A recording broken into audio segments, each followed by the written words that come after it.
Welcome to Belmont Poetry Night. I'm Monica Korde, your host and the Poet Laureate of Belmont, California. We meet on the third Tuesdays of every month to celebrate the spoken word as makers, listeners, and admirers of poetry. We come with featured guests and an open mic, inviting readers of all ages. After gathering for several years at our favorite physical venue, the Belmont Library, since the pandemic, our thriving poetry circle has transitioned to this virtual space, and I'm grateful this allows me to welcome poets and listeners from across the globe.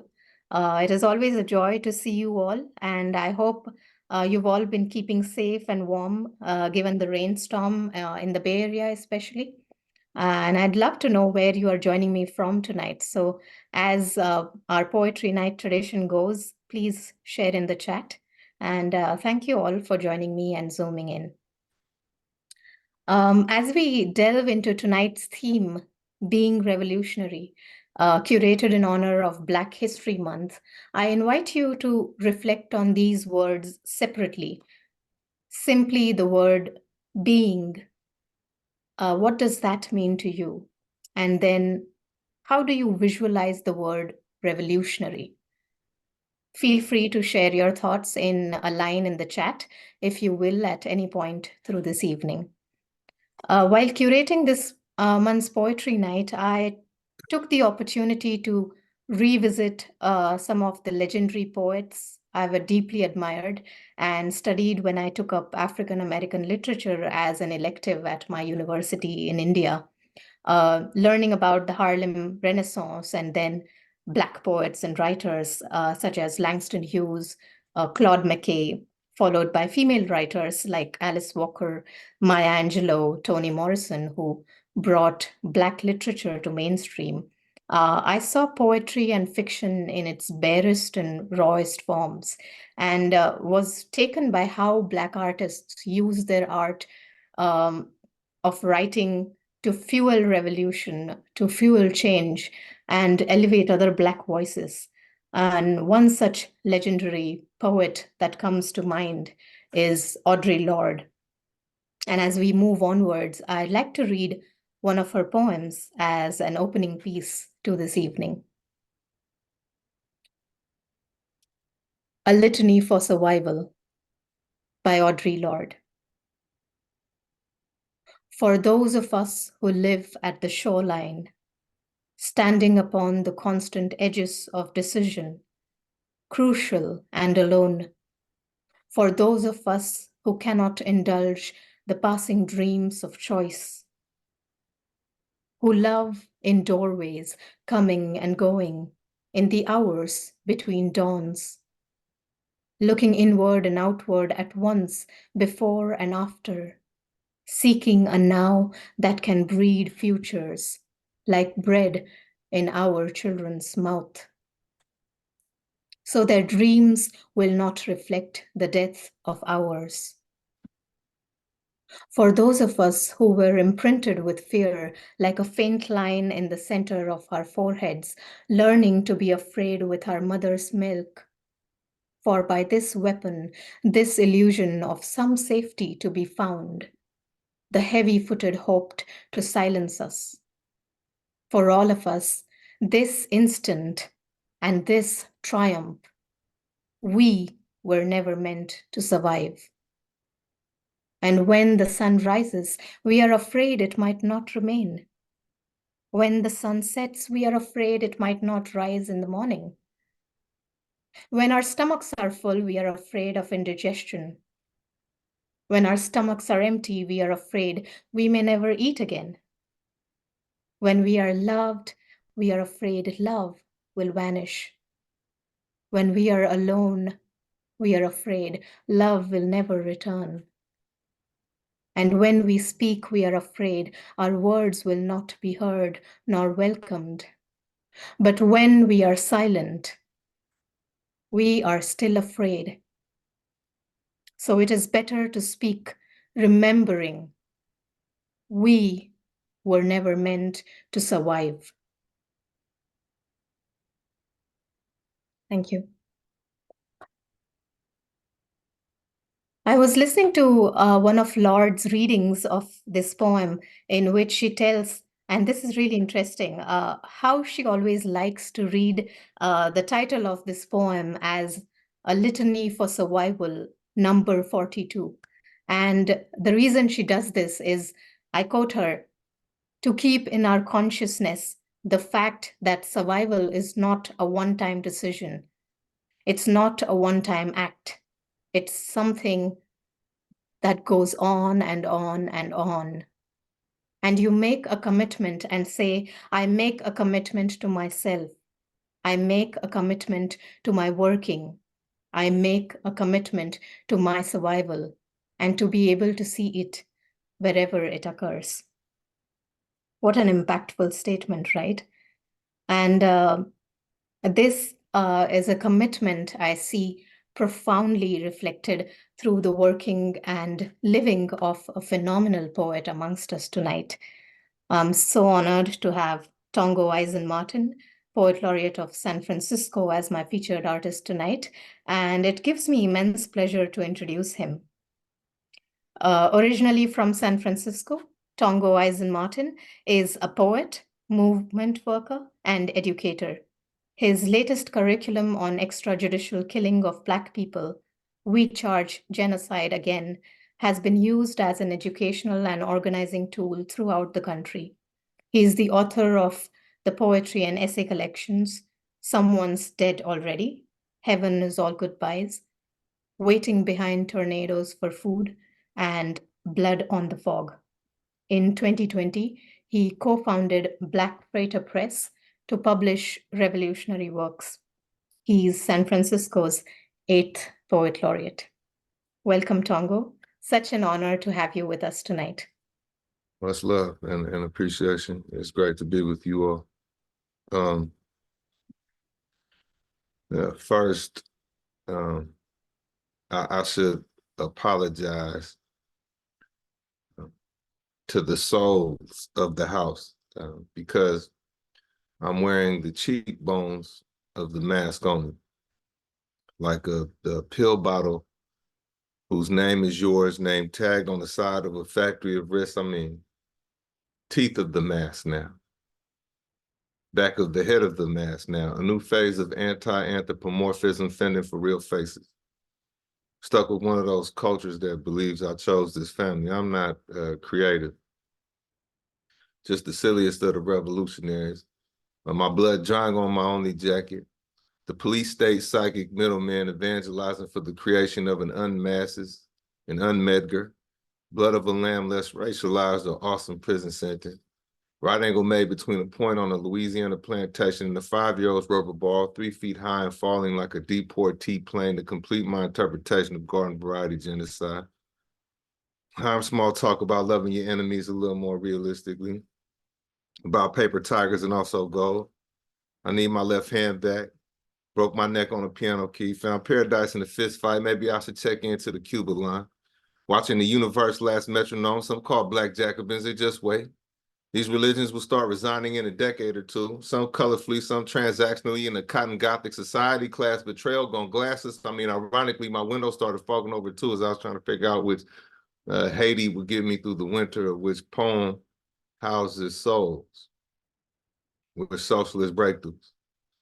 Breakthroughs like taking 10 steps back, then finally trying stillness.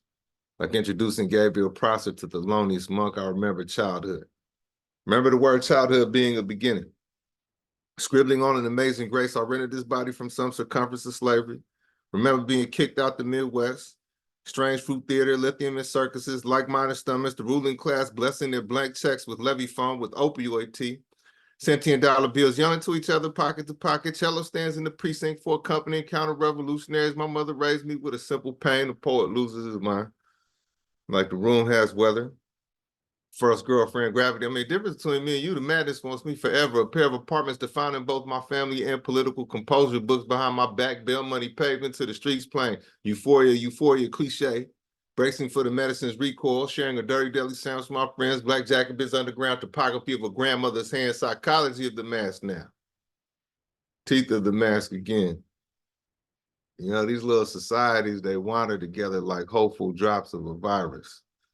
Citizen testaments bent on offering me a nation of breadwinners to hold me back like it's a brink. So I wrinkle the concrete sometimes like flesh. My Martin Luther King permanence turned away from a podium into the reeds like God is a dangerous twin. Black August to the mountaintop balcony on my bedroom floor. You know, they steal you from the earth itself and suspend you in your broken neck from their foolish euphoria, from the loyalty up to their great superstition, loyalty over their agrarian reform. I returned to my mother completely disrespected for peeling the heat off of purgatory.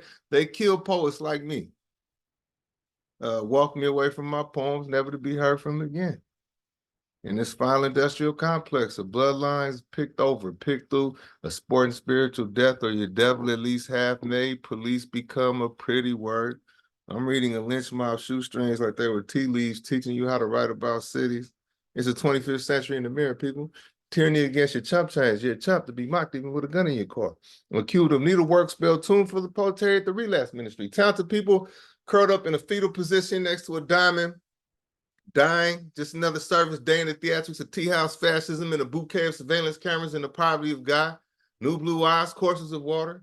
A newly potted presidency of one big shiny corny fiasco, animated capitalism and other non-literal voids killing his white freedom. The deification of hyphens. Medicine bread and picture shows. Great protesters in LA. Guests of art, ink, drop kicking rose in the graveyard. DC mink like a stone torn in half. The pen advances despite CIA guideposts, despite non-African passing futures, a metaphorical but not surreal day in a horn-ridden life.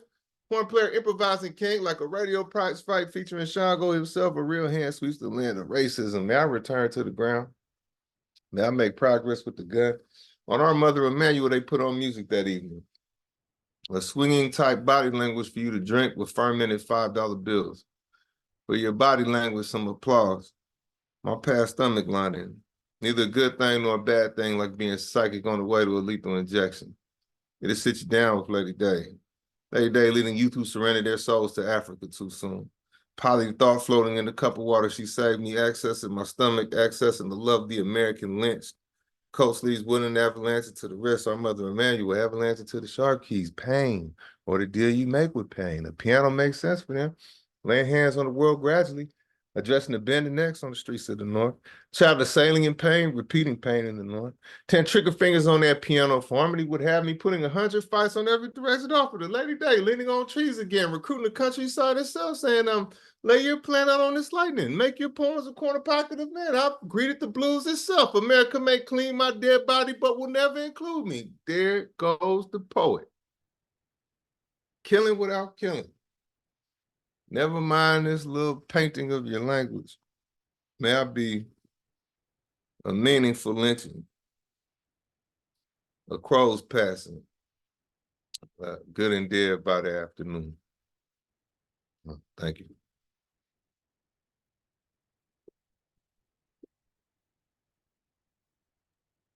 Thank you so much, Tongo. What a start to our evening tonight. And with that piece, there are so many lines that resonate with our audience, and you can see that in the chat. Like lines like, "It takes a nation of breadwinners to hold me back." Talented people curled up into a fetal position. And what a take on the poet's contribution to that, or the poet's role in all of this.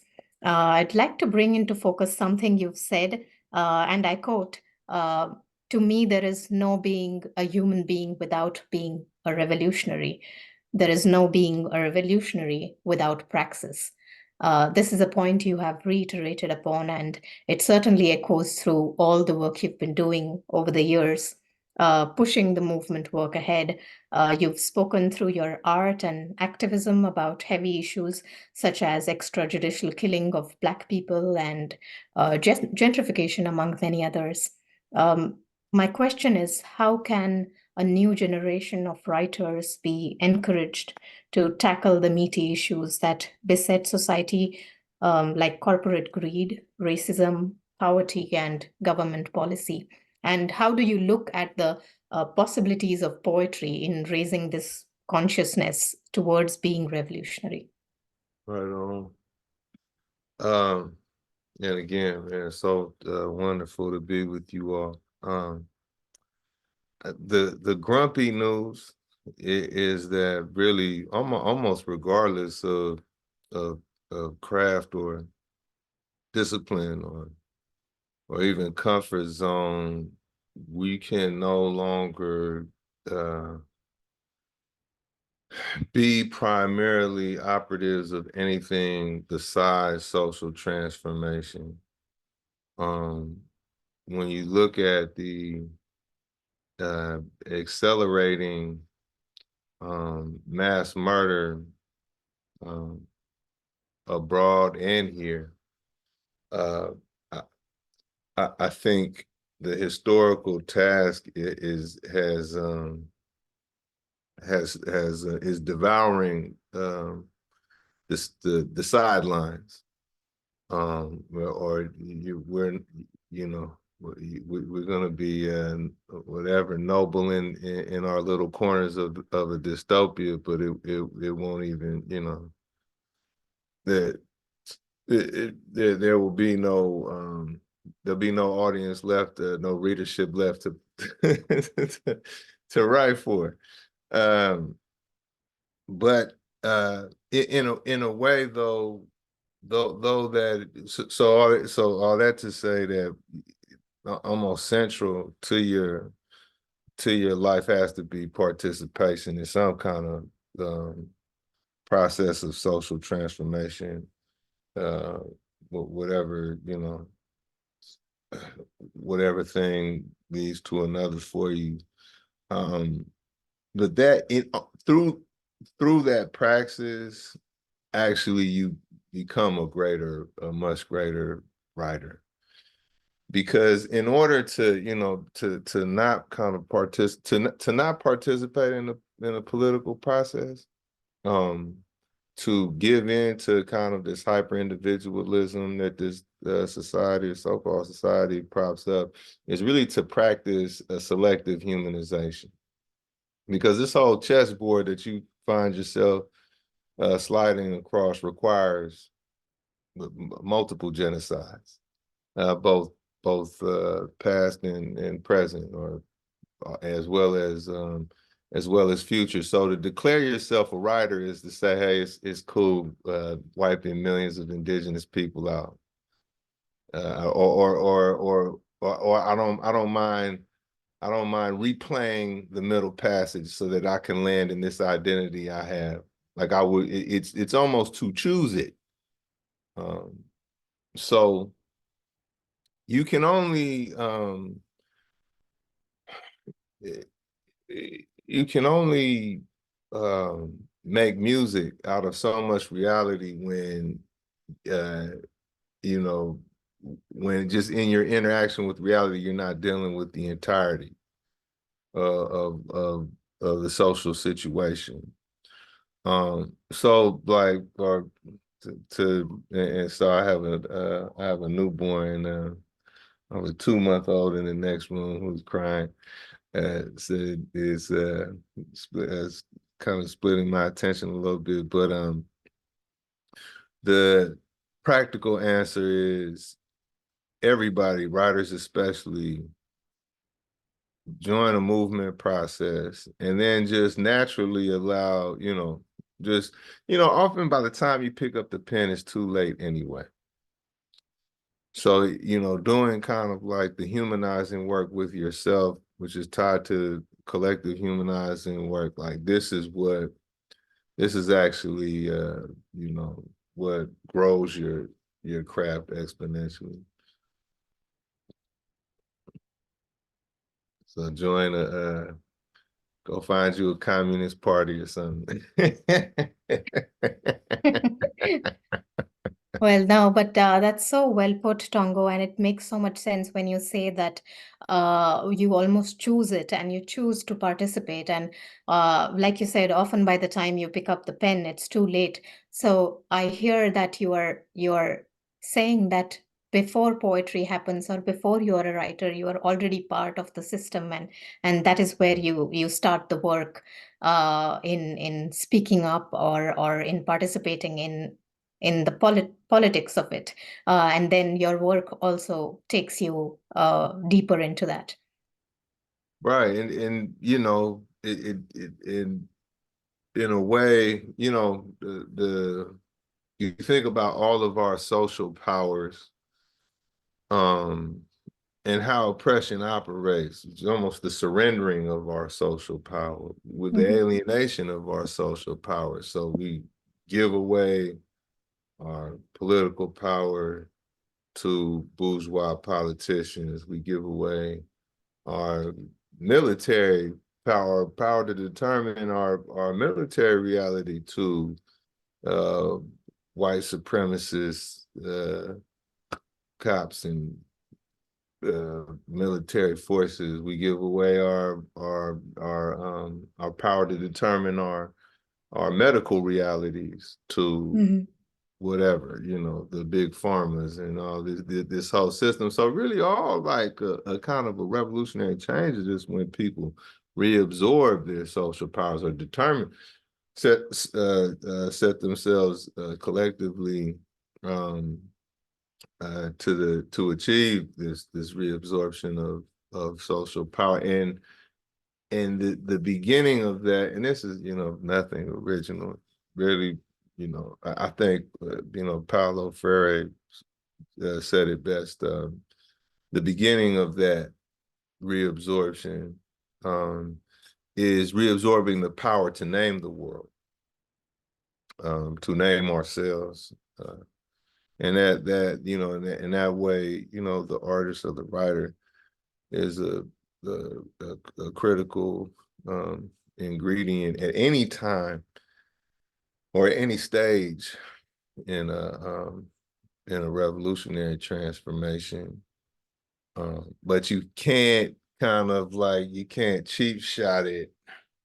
Um, you have to you have to bring a living experience or a living relationship to, you know, these, you know, analysis or analyses.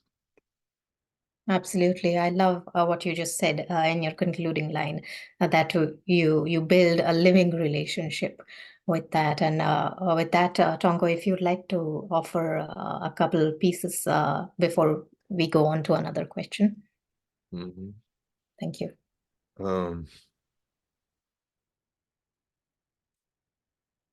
that's my cousin, eulogized now in literary history.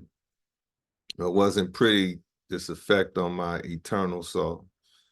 Like belated parenting, we haunt each other in quick bursts, sample the drug, wrestle the angel, no depth of setting. Imagine what defines a creature, where remnants of concrete put none of the world down except slabs of a deadbeat nationalism or a bloodline making the news again. True, I have an absence of style. I'm just a doorstep moving dead body to dead body. Picture 1960s newspaper clippings and teeth hanging on a string like a book of life, cigaretting a pen, calling black fire to prayer, unscrewing the blues I'm played down to aim to only die for money once.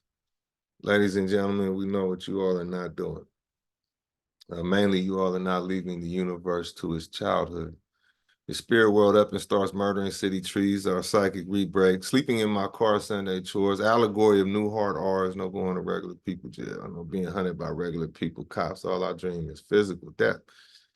Thinking about God and God emptying in clumps of prison, my poem, my Cubist remade scar, my Saturn for adults, my junkie industrialism. I mean, I knew my father as much as I want to be known. While the ruling class is printing judges, fiat kangaroos, making judges hand over fist, rapture cop packs and opposition whites all above a thorny stem. Cast plans picked out like vans for the murder show. Anglo saints addicting you to a power structure. You want me to raise a little slave, don't you? Bash their little brain in and send them to you. Civil rights, like normal speed bullets, changing a normal life. Like walking back to the United States in defeat. All street life to a certain extent starts fear. Sometimes with a spiritual memory even. Pre-dawn soul clap, your father dying even. Maybe I've pushed the city too far. My sensitivities to landfill districting and minstrel whistles, white supremacist graffiti on westbound rail cars, all overcome and reauthored. Reauthored by revolutionary violence, it chose its own protagonist, a muted stage of genius. The garbage is growing voices. Condensed Marxism for warrior depressives, underpasses in their pockets because they just might be deities, a decent bit on the Panther name, a merciful Marxism. Disquieted home life, a metaphor for relaxing next to a person who is relaxing next to a gun.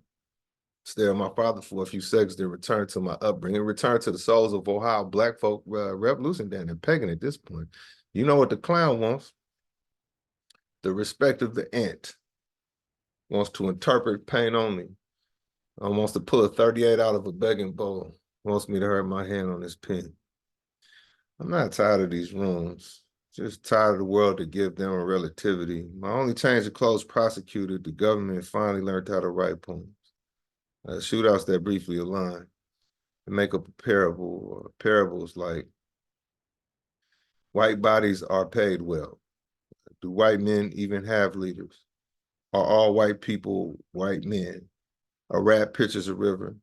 Can almost taste the racial divide. Can almost roll a family member's head into a city hall, legislative chamber. Knows who in this good book will fly. I mean, all I do is practice, Lord. Decided not to talk out of anger ever again.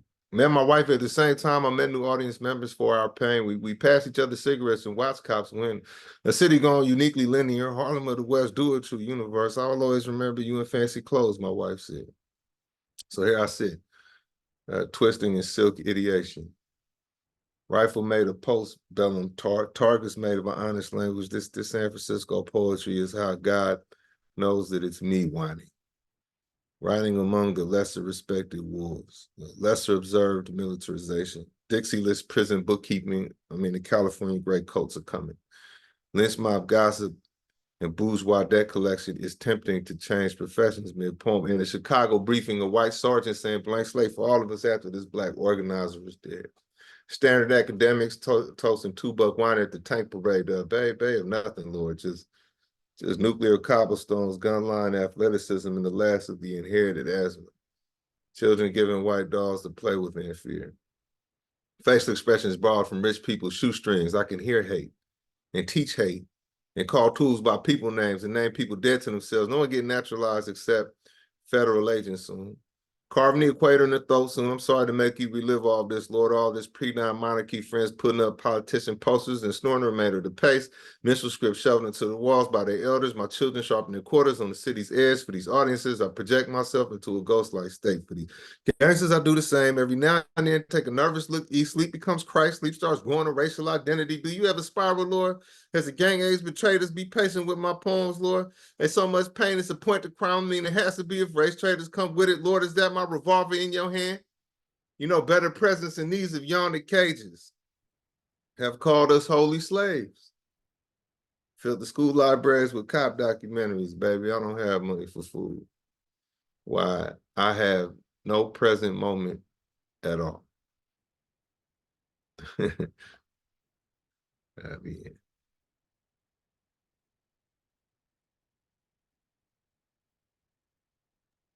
Oh, that was incredible, Tongo. Uh, I would like to read some of the lines that are in the chat. Uh, Relaxing next to a person who is relaxing next to a gun can almost taste the racial divide, whining among the lesser respected wolves. I have no present moment at all.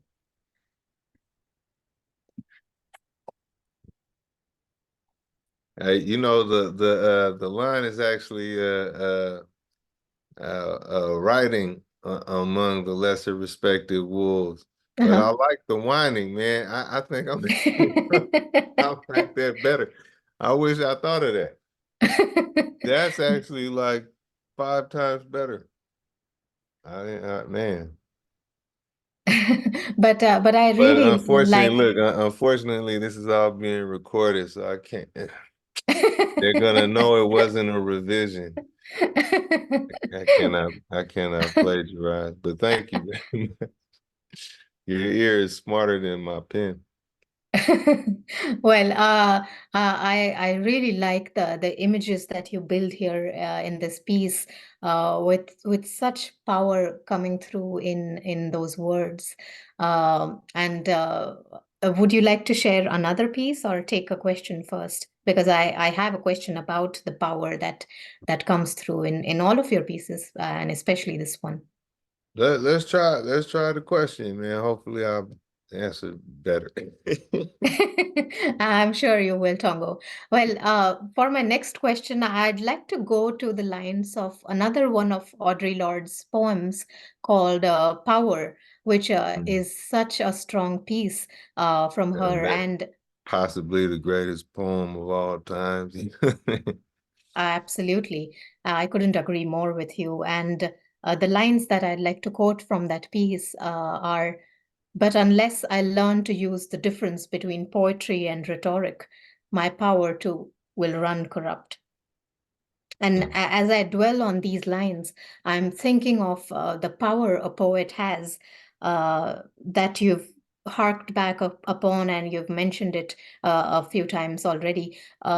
In that, uh, their ability to tell the truth and using everything in their poetic arsenal to shift conditions of the oppressed, to facilitate resistance, and to bring attention to the struggle of liberation.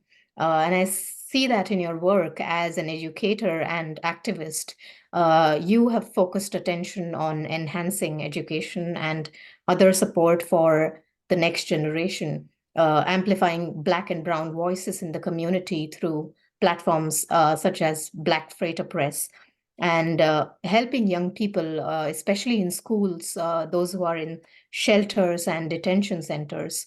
Why is poetry as an art form so essential to education, to youth development, and facilitating change? Mhm. Yeah, that's a great question. I wish I wasn't speaking from the fog of the mild brain damage that is induced by newborn sleeping patterns. But I think, well, again, I would just reemphasize,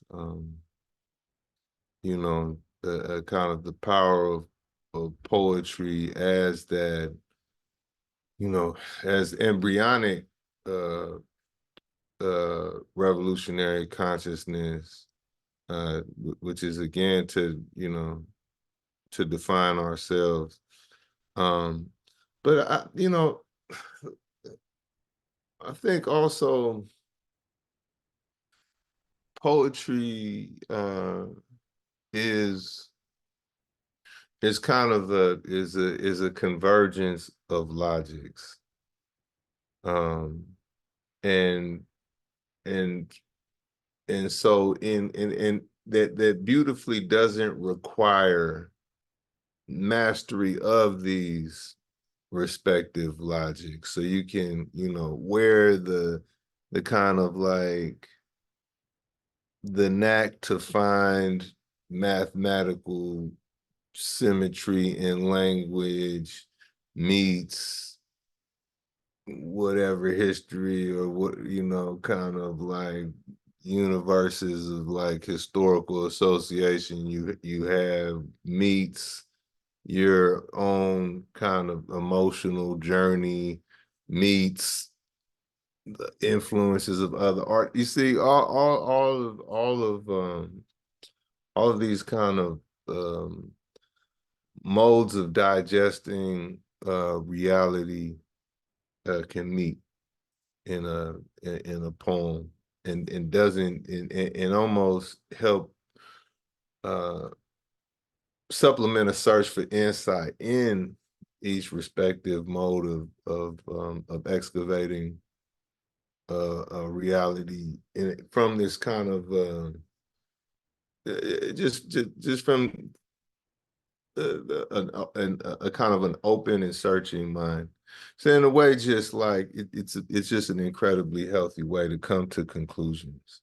and actually a safe way to come to conclusions in a way that doesn't require you to assume like these kind of hegemonic voices, or a hegemonic consciousness in order to assert yourself as intelligent.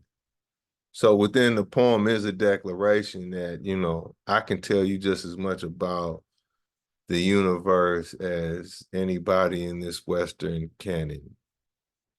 The conversation I had with my grandmother last night generates just as much wisdom as whatever some white thinker somewhere was pondering, right? And so that's it's great for really the humanity of a kid. Again, and we're defining human as uh, one who collectively determines their reality. Is good for building that integration, um, you know, to through the exercises of writing poetry. I would say, especially for youth, that you don't have to try to think like, talk like, whatever, feel like whatever's imposed, or these kind of, these personalities that keep you safe and successful in a imperialist society. None of that is necessary to grow um, as a as a thinker. So that's the I would say, especially for kids, that it makes it useful, regardless of if they're going to be a poet or not. But it's good to brush up against. Absolutely, Tongo. And when you were talking about that, I was just thinking, uh, working with the youth and with the young minds, especially introducing them or enlightening their minds towards these heavy issues which concern our community or the society that we live in. Have you had challenges in doing that, or how do you do with ease and gentleness, with all the gentleness that we have, to introduce something that is so heavy and serious in itself to kids? Yeah, well, man, I mean, every or any day in a classroom can be just as like the the I guess the co-created culture can be invincible, it can be fragile. Mhm. So like kind of like what is the makings of a mutual stimulating trance, co-created trance. It is in a way is almost objective. Um, but I would say that, really the greatest challenge is just uh the constant assault everyone is under.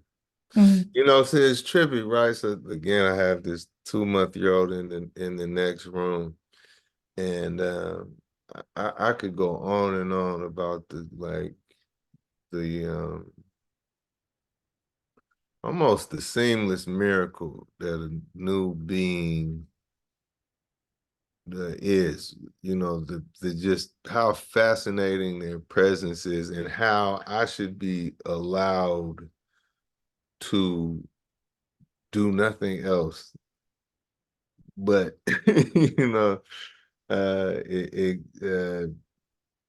just witness and explore, and what I mean, this moment that will never happen again with this, like, this set of people.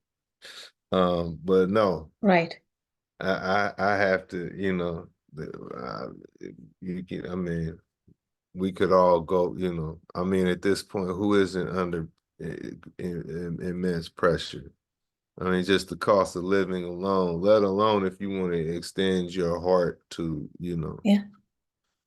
um, Palestine, or, the Hmm. kids in cages at the border. You know what I mean? Like, Yeah. so it's really like, everywhere you turn, man. And for kids, it's only amplified because, you know, reality is more overwhelming for them. So, you know, just kind of gardening um through like the perpetual trauma of living in an imperialist society, just kind of provides because it's like there's almost a contradiction of socialization. The whole world is saying, I'm not going to cuss. The whole world is saying, forget everybody, get yours. Forget the humanity in fact, forget the humanity in yourself. Make yourself a good tool Mm. uh, for whatever bourgeois agenda or aspiration, right? And is inflicting this or enforcing this suggestion with violence and coercion and depression, right? And here is little old me like, no, uh, you know, this is a we thing. And so there that produces all kind of little comedies. Um, but I think what's powerful, and this also goes back to kind of like the potential for poetry, is like you don't have to have this huge goal of like I'm going to say something in a way that has never been said. Like I'm going to completely blow your mind, or I'm gonna completely blow my mind with a feat of logic the gymnastics of logic that has never like or when you're kind of whatever reading or reciting a poem, I am going to achieve a state of enlightenment that's not actually it's not necessary at all to create incredibly powerful and magical moments. It's actually the turn towards. So it's the second, if I'm reading a poem, it's the second I realize that I've started to calcify and started to try to create I'm back to that kind of regular scheduled defense of personal territory, or or some individual social reproduction, or it's the turn away, like I'm just or like on the page, like I'm gonna take this slice of the observable universe and I'm just gonna like push its description just a little bit farther. Just setting out, just having that intention, um, you know, creates incredible moments of, consciousness. It's been like an Audre Lorde, just consciousness expanding works. So back in the classroom, I think, the same power is always available. Just showing like, okay, yes, we have all of this hegemony we're dealing with, but let's see what happens to the room just when we intend to make it a revolutionary space. And that's, again, back to the Freire, like, okay, we have a classroom, but now let's call it a learning circle. Hmm. And just make sure, okay, what happens here is a practice of liberation, not a practice of slavery, right? Right. Um, So it's all a useful it's all a useful dance, and it don't and in a way it doesn't matter where you enter the historical process. Mm. Mm. I mean, like all of the death and destruction and violence, maiming, and all that, like it's terrifying to witness. In a way, I do envy uh those the liberated future, those liberated generations of the future, man, who won't have to shovel the same mud. But ultimately, as instrument, uh, I I I believe that we can get to the edge of our potential. We can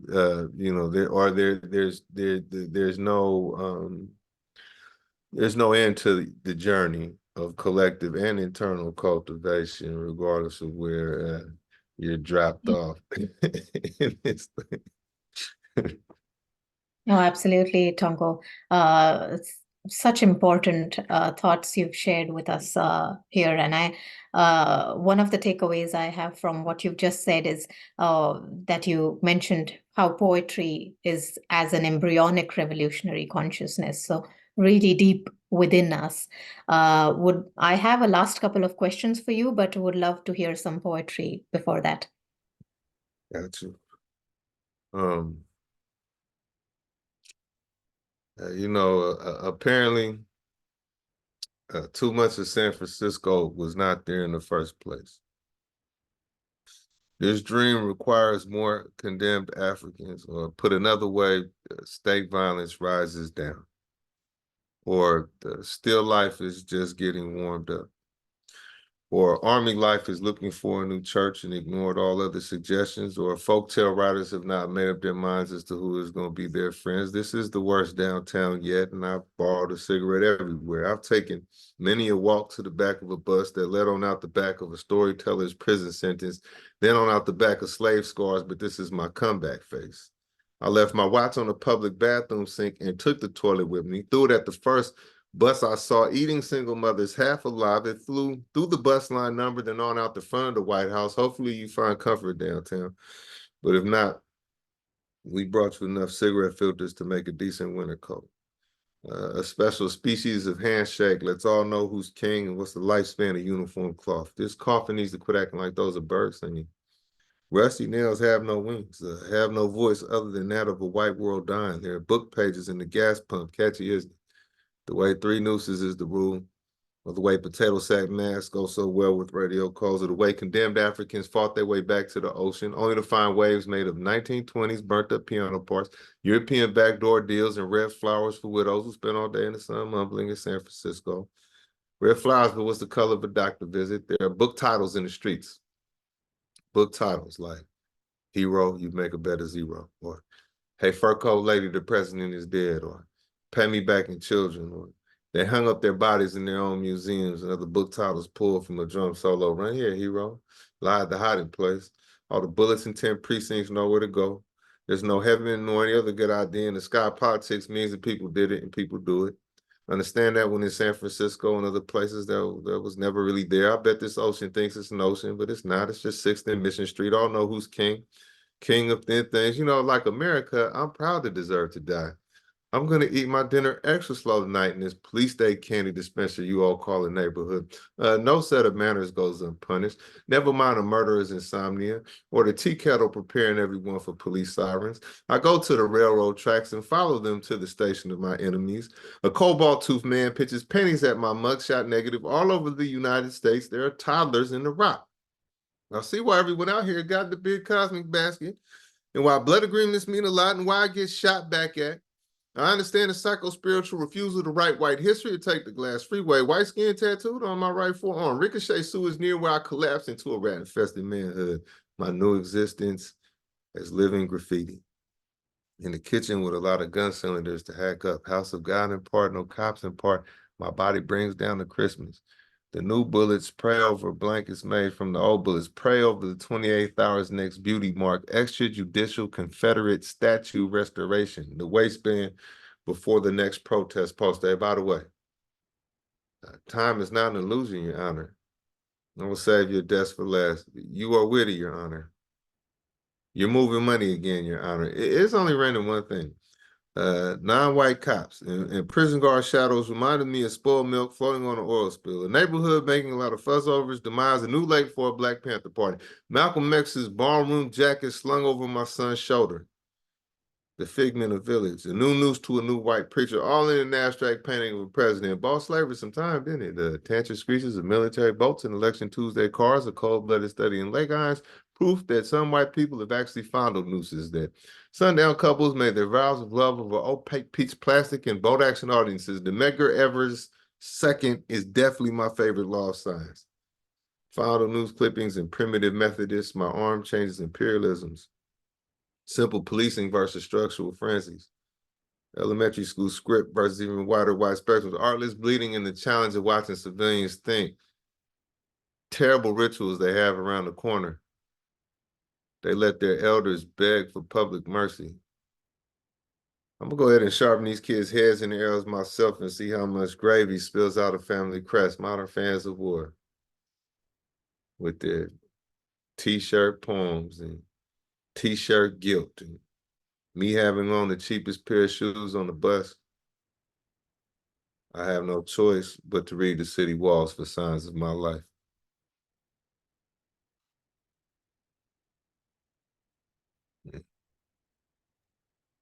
That Tongo, if I'm not mistaken, is from the course of meal, right?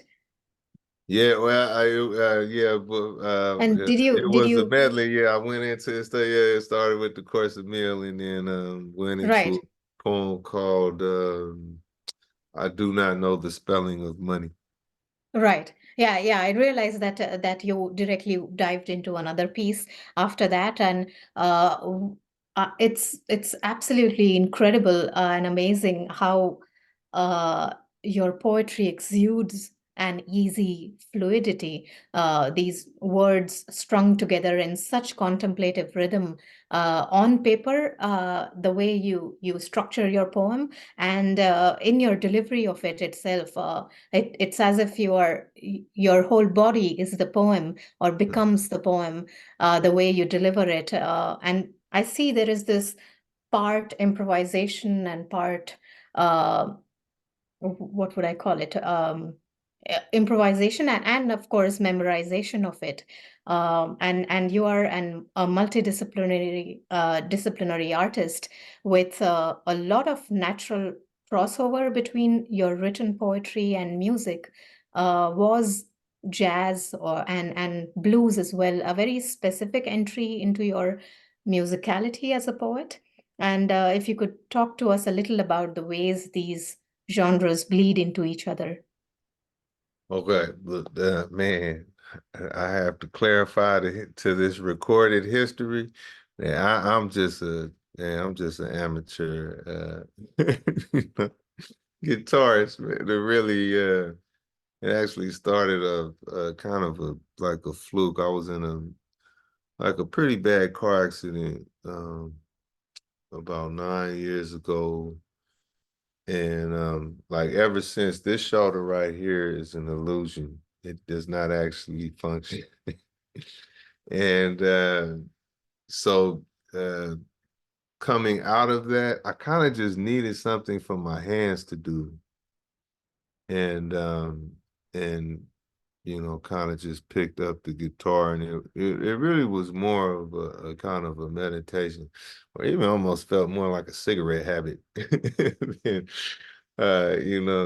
than kind of a professional or extroverted praxis. But I think the I think I took a leap and a bound actually through a meditation. Um, and actually a meditation practice that began for teaching. And I was teaching in this kind of alternative school, last stop, like school for kids with chronic truancy. And I won't even tell that long story, but basically, like, I got into meditation as a way to make myself, Because as good a teacher as I could be, because when it's like the last stop, then the pact you make with the universe is that, well, if a kid, because this is the end of the crack. So if they fall through this, it's not going to be because I didn't, I wasn't, the best or approaching the best teacher I could be, right? Um, and so in that journey, and this also affects the writing too. I don't think it's a coincidence. The kind of almost the muscle of meditation provides is just more space with a thought, um, more space to investigate a thought, and more space around the voicing of a thought. And so I just really started hearing more, and then could then run more um, experimentation and discovered that there is kind of an interesting, not actually not uh, breaking the barrier into music within just conversational speak. There is uh, so, some semblance of melody that comes from just kind of call and response, the calls and responses, just of statement, you know, or emphasis, right? So, or even intensity. So I can say, like, just to exaggerate, right? I can say, you know, apparently too much of San Francisco was not there in the first place. This dream requires more condemned Africa. You see? Um, and there are other little, uh, just, you know,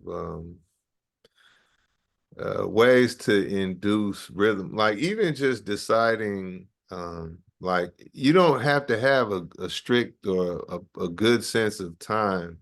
Just Mhm. just have the almost just for yourself, a kind of an impression of a unit of time, and just decide you want to fit X amount of words into that unit of time. And the more you fit, like, so back to the, like I said, so man, apparently too much of San Francisco was not there in the first place. This dream requires more condemned Africans, to put another way, state violence rises down. Or still life is just getting warmed up, or I could say, apparently too much of San Francisco was not there in the first place. You see? So Mhm. none of this is like actually trying, none of this concerns notes, Right. because it's almost impossible. I mean, well, God bless whoever can, you know. But there's, it's just uh there's actually in almost in its own universe, there are tricks to voicing that Right. give, and I think also, and this is something I just kind of like, I'm kind of pausing because this is something I hesitate to codify. You could lose your mind trying to find too much. you know? I don't try to change, like, I don't deal with numerology. This is the thing. Like, it's not worth the risk. Um, but there is something, there is a source underneath. They can manifest as music. They can manifest as a dance move. They can manifest as a line of poetry. Um, and so I think the more you just build your sensitivities, Mm. uh, the more you can almost, like, you can improvise a science, within, within your discipline, that will be kind of cousin to or resemble how the other disciplines get down. And also what might be some actionable intel. I do look at other, like I'll look at, look at the greats of other disciplines and just try to Right, figure out like what makes them tick. Why did they decide to do that? right, Like why did Nina Simone sing that line like that? Like why was that so effective? Um, the decision that say a Jimi Hendrix makes, like bar to bar, what mm, going on. And again, and even if it's just like me projecting, it's helpful. And it's I think it also then kind of centers in your purpose just experimentation. So really, I'm always in the market for a strategy, and I'm always looking to create strategies as one path forward in poetry, just for myself, right. you know. And I think those of you who know you, Tongo, they would say that you are not an amateur at all. It is all your humility that says that. But your the way you have made music and uh, put your stamp on smooth jazz. What I've heard from what is available online is so brilliant and work of a genius. Thank you Yeah. so much for sharing that with us. I appreciate it. I'll put it like this. I say amateur. If you was to ever put me on the stage with a guitar, I couldn't. I'd freeze. I couldn't do it. Only from the comfort of the living room. Uh, Well, I see I'm a that live. we won't. I'm a living Yeah. room legend. No, we won't force any other instrument except poetry on you when you're Right. on the stage. But Tongo, would you like to share another piece and then take the last question? Yeah. I have tonight's special as a 2 hour special, so we do have time. Okay. But yeah, would love to hear your work. I got you. And well,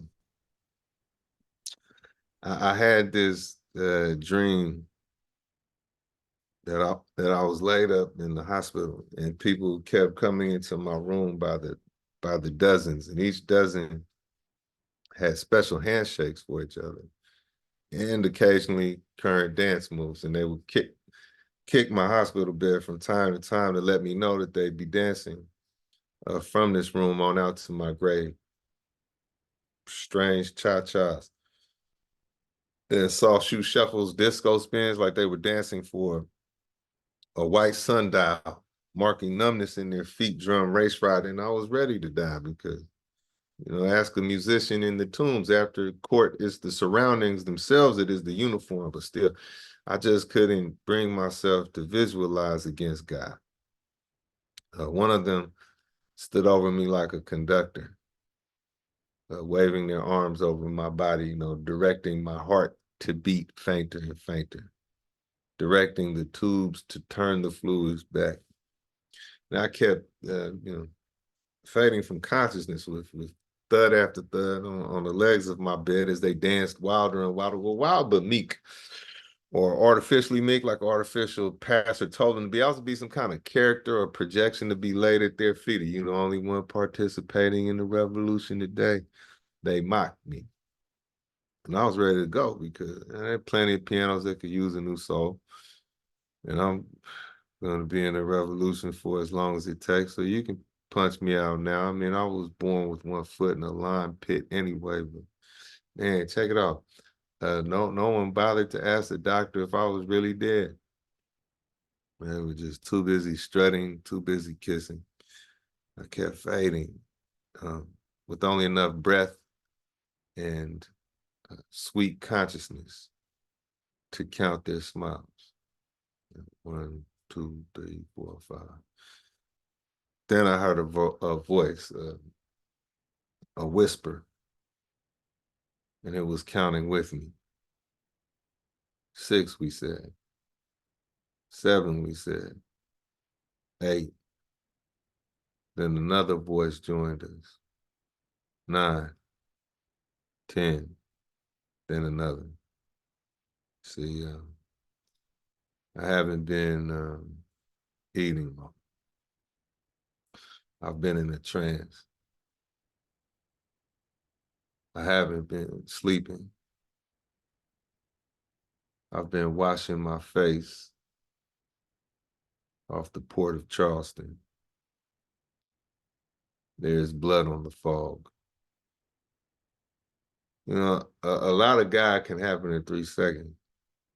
Not much heaven, though.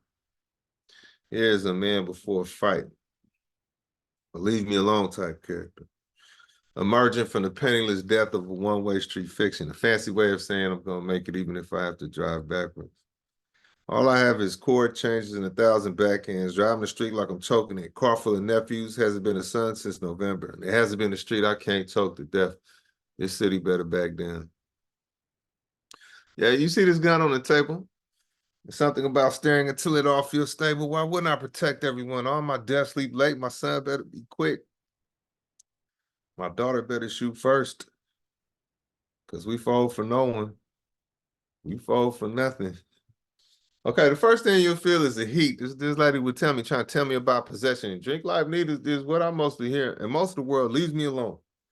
To breathe smog like a giant, to go to jail every once in a while when the genocide kicks up in late May, when politicians have too easy a time. I'm gassing backwards out of one-way street in honor of myself and in honor of you, if you understand the nature of the world. How long I've been just like my father? One hell of a resemblance, says the anxiety of the neighborhood. This is a crossroads or a crossroads narrative with so much crossroads. People get in the habit of turn back on to find themselves remembering me, but not my last words. A man before a fight, you'll feel the heat, but there's nothing to keep in mind. There's nothing to remember. Really, there's nothing to be. It's just this moment, then another, then stare, then it all becomes stable. Then the table legs go fuzzy, and Fridays an unfamiliar face peeking in the window. It's cool to panic for a second. Composure is wasted on your worst enemies. People are marked on that sidewalk.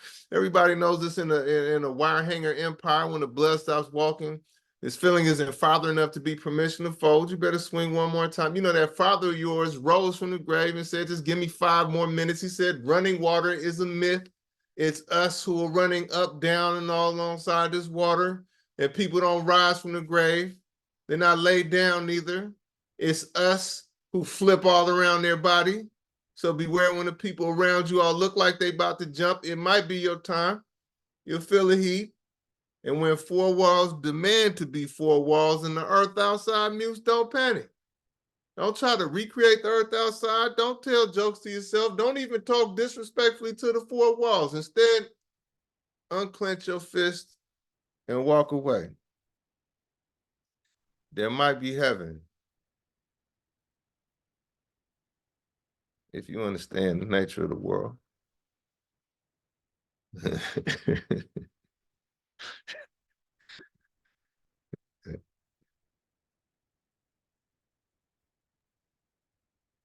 Such a masterpiece, Tongo. Thank you so much. And again, looking at the fluidity of it, and you said there is no time or specific note to it, the way you read or recite your work, but I see that there is a lot of pace. And in these particular pieces, I especially love how it almost feels like a sort of stream of consciousness kind of a thing where you're almost speaking to yourself and saying those words out loud. And I love how you engage our attention into those lines and just take us forward in that piece. And coming to my last question, and quoting from one of your poems that you shared, The Course of Meal, the opening line, apparently too much of San Francisco was not there in the first place. Your observation of the social landscape of a city you've grown up in is so real and so raw. As the outgoing poet laureate of San Francisco, ready to pass on the laurel, I'm curious to know if serving in this position changed your relationship to your own city, to San Francisco and its people. If you could share your thoughts. Well, kind of like, unfortunately and fortunately, no title really puts you in a special relationship with a city, you know. And so I think as and I think interesting as much as each city likes to uh romance us with their propaganda or mythology. San Francisco also does not stand outside of time and space and is kind of beholden to the patterns of late stage capitalism. Um, so in general, I've just experienced the same rightward march into a more and more extroverted fascism that everybody else has. Um, I think, you know, right now we're we're we're surviving a split in the ruling class, um, and you know, with this empire tanking, you have a side of the ruling class that would like to uh, save this capitalism with the neo-confederacy, allied, you know, January 6th, Charlottesville, you know, kind of harness the millions of card carrying, you know, white supremacists that are always a force, um, you know, throughout this settler colonial project. And then you have the other side that's like, no, we can, you know, we can kind of muscle this neoliberalism through, um, you know, just inspiring more participation, a little bit more tokenism, softening of certain, you know, uh, softening of certain hegemonic norms, you know. Um, but yeah, no, ultimately, it, my kind of like my historical, like my task, I out of respect for the historical process, has not really, not really been affected by the position. I did enjoy kind of like it's interesting, you know, when you're like within scenes of poetry, these little scenes can feel like a world, and they are a world. Um, but it's interesting when kind of like institutions, agencies that don't usually engage in poetry are looking to, and in that capacity, like as a poet laureate, you're the email they're giving. That was kind of cool and had like a proletariat potential to it. But ultimately, you know, man, we're off the rails, you know, and everything is irony, you know, like with the like San Francisco had the worst. San Francisco, right, on the brochure where the whatever is our carbon footprint was supposed to be approaching zero or something like that, and then boom, we have the worst air, literally the worst air quality in the world because of, you know, the forest fires caused by climate catastrophe. There's no getting around it. There's no escaping it. You know what I mean? Um, there's nowhere to, you know, kind of just be groovy and noble. Um, so, you know, man, San Francisco just is just another metaphor. It's just this corner of imperialism. I mean, but then, you know, almost if I was to write a response to that poem, it'd be like, you know, I mean, I would try to be clever, but I'd ask the question, or see if I could get some music out of the question. Well, San Francisco wasn't even supposed to be here in the first place. You know what I mean? This is, this is what are we? Uh, about 500-600 years deep into one of the greatest crimes against humanity. So, I mean, now that's not to take all my fellow laureates keep laureating. It is, it is it is a position that has legs. I am concerned though that, because it did belong more to the art world. Now it seems to have this kind of civic dynamic, as these, kind of, local outposts for the bourgeoisie want to convince you that everything's gonna be all right. So I would warn, like, mind the way culture is used to, as culture can be opiate as well. Radical poetry can be opiate. Revolutionary poetry can be just as much an opiate as football on Sunday. It can be just as much of a bread in a circus. So be careful out there, friends. But yeah, enjoy. Enjoy. There is a lot of potential for youth work with it too. I'd encourage folks to, and actually intergenerational, elder, the whole, everyone really needs to be writing together, in my opinion. We all should be in the same workshop.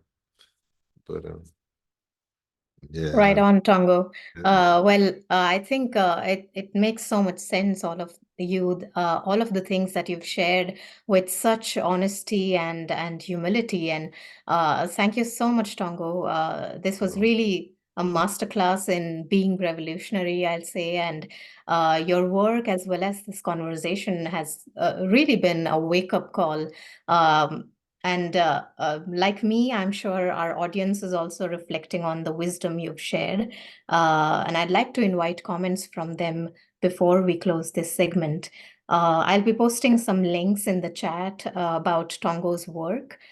So meanwhile, those of you who'd like to take a quick minute, please go ahead and unmute yourself now. I want to thank you. I found your work so rich, it was hard to take in. It's like I feel like I need to go back and take it at a slower pace. It's like learning a piece of music. You don't get it quite at first, and then as you play it and practice it, then suddenly it takes on a life, and it maybe takes on a life of its own. And I really found that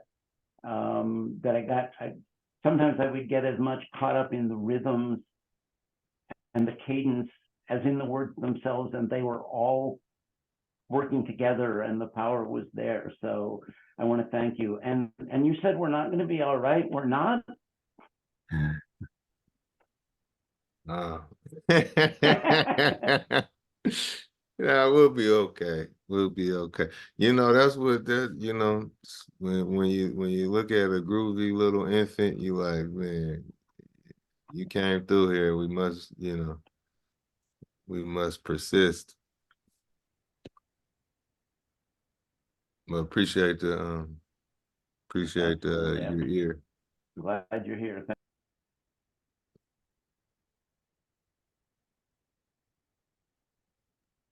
Nick, I see you've unmuted yourself. Would you like to say something? The very first poem, Tongo, you said something wrinkled the sidewalk. I don't know if you remember that, but it's kept with me. It was so fast I didn't get the first part. What wrinkled the sidewalk? Hope nothing bad. Like it's a Brinks. I wrinkle the concrete sometimes like flesh. Say it one more time. Like it's a Brinks truck.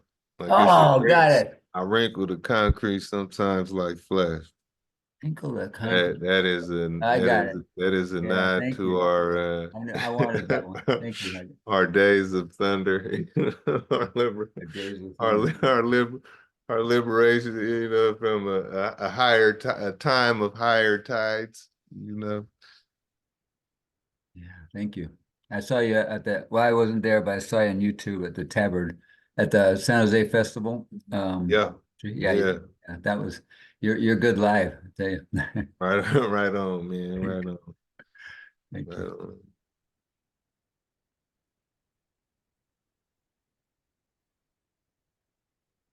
Thank you, Nick. Is there anyone else? I just appreciate everything you shared tonight, and I'm curious, the more I hear of your work, the more it's like, wow, it's really telling it how it is. It's really bad. And then I hear you say, we're not going to be okay. But at the same time, I wonder if there's something that you experience while you're writing. Like, do you experience a forgiveness? I mean, are you forgiving as you write? Is it a catharsis in any way? I know you also have meditation as well. Like, how is there some kind of being able to let go of stuff as you write, or does it kind of, are you just finding more things where we have to kind of expose how bad it is? Well, I actually so I I I evolved, I would argue, actually greatly, when I realized that the best way to write is bored and almost cynical, or even sleepily. Um, I got my hands on a kind of like a secondary conversation about writing, in which a fiction writer, they get up at 5 a.m. and write for 6 hours. They get completely lost in these worlds of, like, a fiction writer kind of browbeat a poet, like, you write what? Like a poem a day? No, it has to be hours. So I started putting a clock on for like 2 hours a day. And the very first day I wrote a poem, and it was it felt good, and I was like, oh wow, and I looked down at the clock and only 15 minutes had passed. And I was like, so now there's just this crash, like, what are we gonna do for the next hour and 45 minutes? And it's kind of taking yourself out into a deep end where euphoria and catharsis cannot accompany you. Is where actually I found a lucidity of craft. And it's it's almost the journey of that lucidity, or the experiments of that lucidity, that is where I play. So you might be interested to know that actually, like, when I'm writing these lines, I don't necessarily feel anything. That might sound, I hope it doesn't shatter the illusion, or, but it's, and maybe it's instructive. It's kind of just like, reality is reality.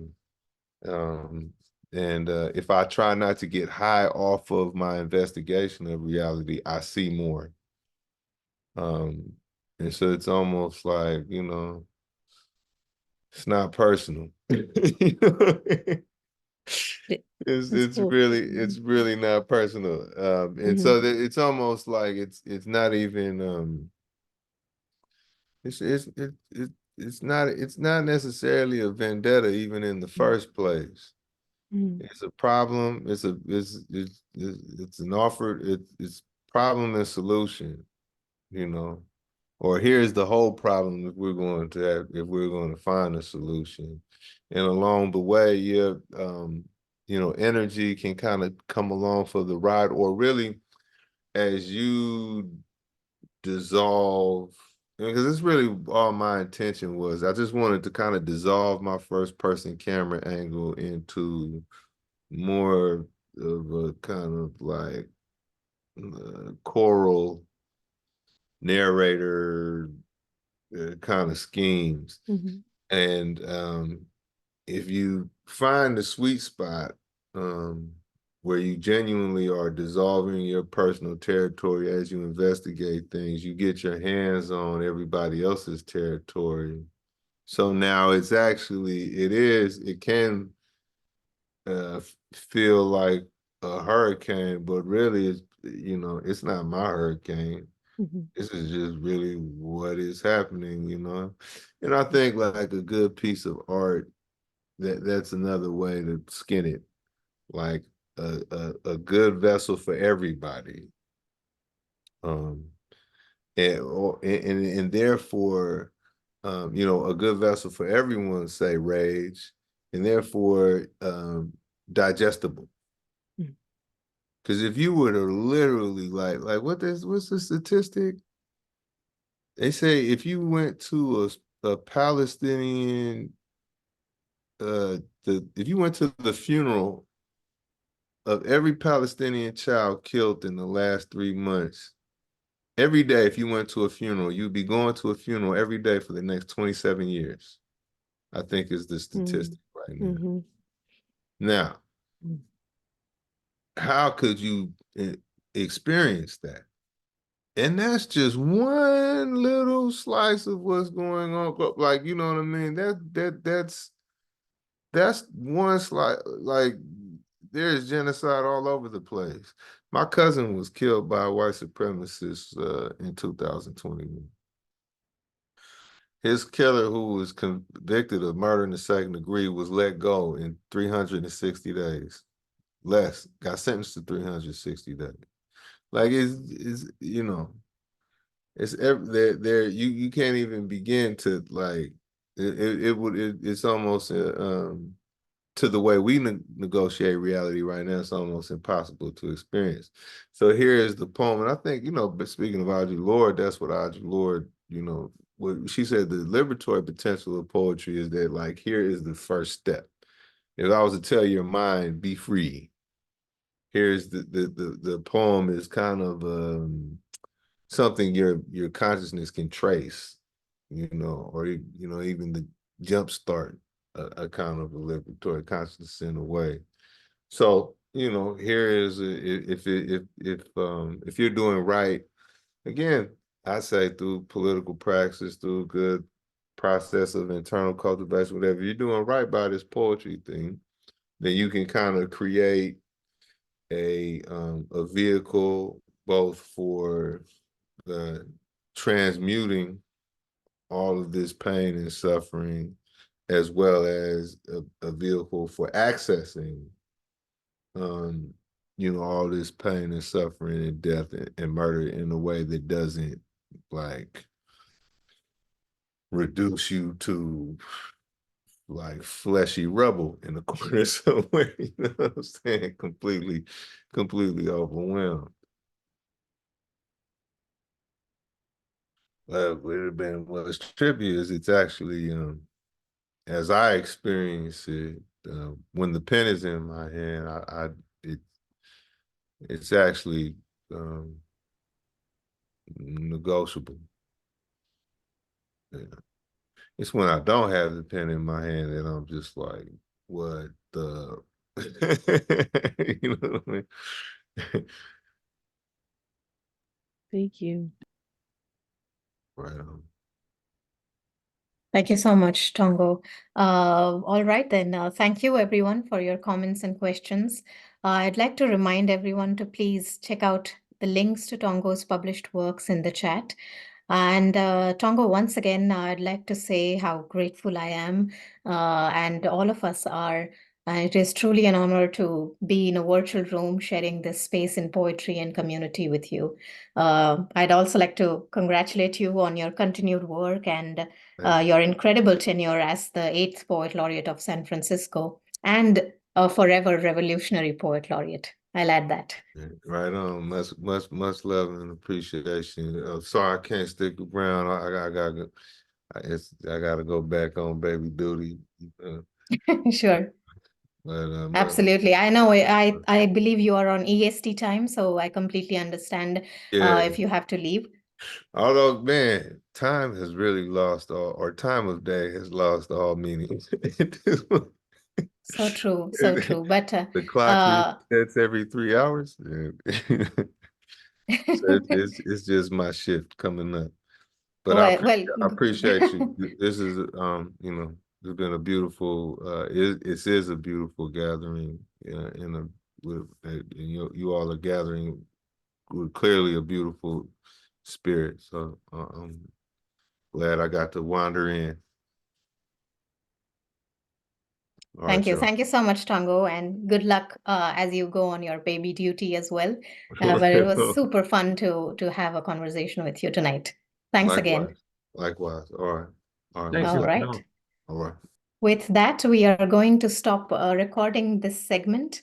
Those of you who are in the Zoom room, please stay online for the open mic segment of the evening.